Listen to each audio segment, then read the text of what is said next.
ఇప్పుడు చాలామంది 7 శనివారాల వ్రతం అయితే చేస్తున్నారు కదండీ! కొంతమంది స్టార్ట్ చేయాలి అనుకుంటారు. కానీ కొంచెం భయపడుతూ ఉంటారు. అంత పూజ కదా! ఎలా చేయాలని కొంచెం టెన్షన్‌గా ఉంటుంది.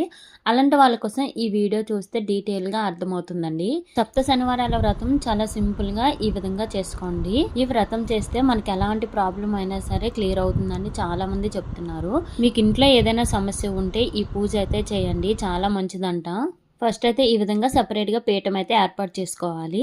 దానిపైన ముగ్గు వేసి యెల్లో కలర్ గానీ, రెడ్ కలర్ గానీ, గ్రీన్ కలర్ గానీ బ్లౌజ్ అయితే వేసుకోవాలి. నేను యెల్లో అయితే వేసుకున్నాను. వెంకటేశ్వర స్వామి ఫోటో పెట్టే ముందు ఈ విధంగా బియ్యం అయితే వేసుకోవాలి. వెంకటేశ్వర స్వామికి తులసి మాల అంటే చాలా ఇష్టం కదా! అది కూడా వేసుకుంటే చాలా మంచిది.